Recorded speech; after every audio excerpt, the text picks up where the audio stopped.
This section is called Choosing and Pairing Fonts. It comes from Appendix A of the Design for Hackers book. It's on page 292 to 310 if you're following along. So our focus for right now is going to be three things. One, I'm going to talk about classifying typefaces. We'll talk about serif, sans serif, and display fonts. Second thing we'll talk about is pairing fonts, depending on if you're using a print source or the web. I'll talk about the difference in rules on how to do that. The final thing I will be giving you a cheat sheet to fonts. It's actually from the book, but I'll show you kind of where you can locate that cheat sheet. So let's go ahead and get started. So as an introduction, basically keep in mind there are nearly a limitless number of fonts out there. But truthfully, you only need a few go-to fonts. If you can find a few that you enjoy, that work well with you, stick to those. And if you understand the basics, you'll be able to make the right decisions in your future. And my goal is really for you guys to leave with an idea of how to choose fonts that match your purpose. So whatever your purpose is, hopefully you can leave with knowing which fonts to choose for that. Let's go and get started now. The first topic is basically classifying typefaces.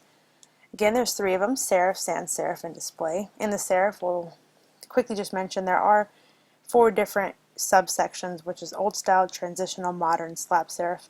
I won't go into detail, just know that they are there. We'll go and start with the first one, serif. A serif typeface is basically a typeface with feet at the end of the strokes. Those feet are what they call serifs.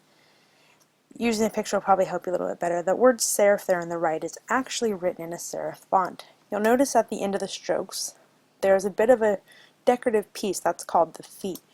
So that is what makes a serif typeface. Now, the opposite of that is a sans serif. Sans meaning without. So a sans serif typeface, that is a typeface without serifs or without feet. On the right you'll see there the word sans serif is written in a sans serif font. At the end of the strokes, there is no sort of decorative piece, there is no feet. The strokes simply just end. So that's what a sans serif typeface. The last classification is called display. And essentially any other typeface that's not classified as serif or sans serif falls into this display typeface. It's also named decorative, sometimes, or novelty typeface. On the right, the example there is the word display written in chalk duster. You'll notice it doesn't fall into the serif or sans serif, therefore it is called display. So that's how you classify them. And we'll move on to pairing fonts.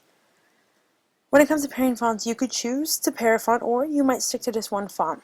If you pick one font for your entire product, it allows for a little bit of versatility, and generally speaking, when you do it that way, you set up contrast through font size. So you might make your headings larger than the body of your text. So that is definitely an option. For some of you though, you may be choosing to do two fonts, to actually pair fonts. Now I'll kind of show you how to do that. With two fonts, the goal of that is helping you kind of improve your communication, get your ideas out there in a clear way. It also helps make your design appear a bit more dynamic and sophisticated. So let's say you want to use two fonts. Now I'll show you some of the rules on how to do that.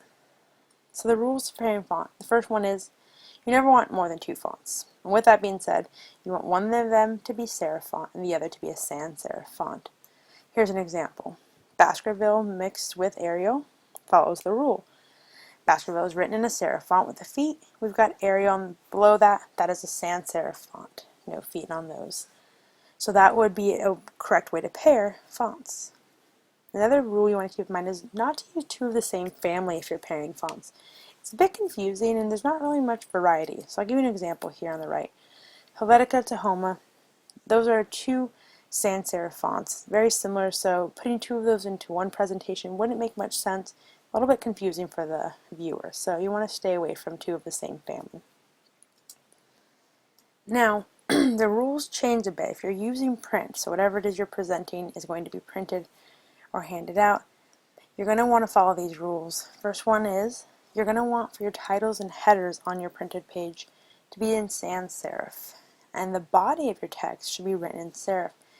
Generally when you print it, it's a little bit more readable. You'll notice books a lot of times will be written in serif font. It's a bit more readable for those that are viewing it. Here's a sample of printed page. You notice the word railway or Gaudi is written in sans serif, the title, the header of that page. And then the rest, the body of the text, is a serif font. So it makes it a little bit easier to read. Now if you're using the rules for the web, this would be if you're making a web design like we are actually for 541, you're going to want to switch the rules. The serif font will end up becoming for the titles and headers. We give those with feet. It makes it a little bit more sophisticated. And then for the body of your text actually becomes a sans serif. Online that actually tends to be more readable. So here's an example from Dan's website actually. You'll notice that the header is written in a serif font. It's got the feet for his header that says danmcdowellonline.com. The body of his text is all written in a sans serif font. So that's how you'd want to design your page, anything that's actually used on the web or read and viewed on the web. So real quick, just an overview. When you're using print, keep sans serif for the titles and headers, and the serif will be for the body of the text. If you're using a web to present your product, you want to have serif to be for the titles and headers, and then keep sans serif for the body of the text.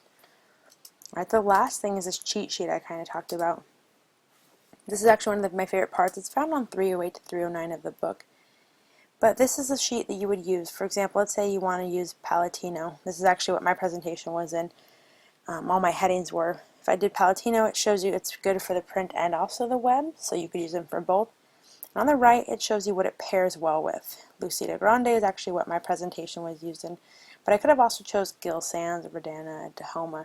Any of those would have actually paired well with Palatino. So using this cheat sheet, I highly recommend it if you're kind of stuck on how do I pair my fonts.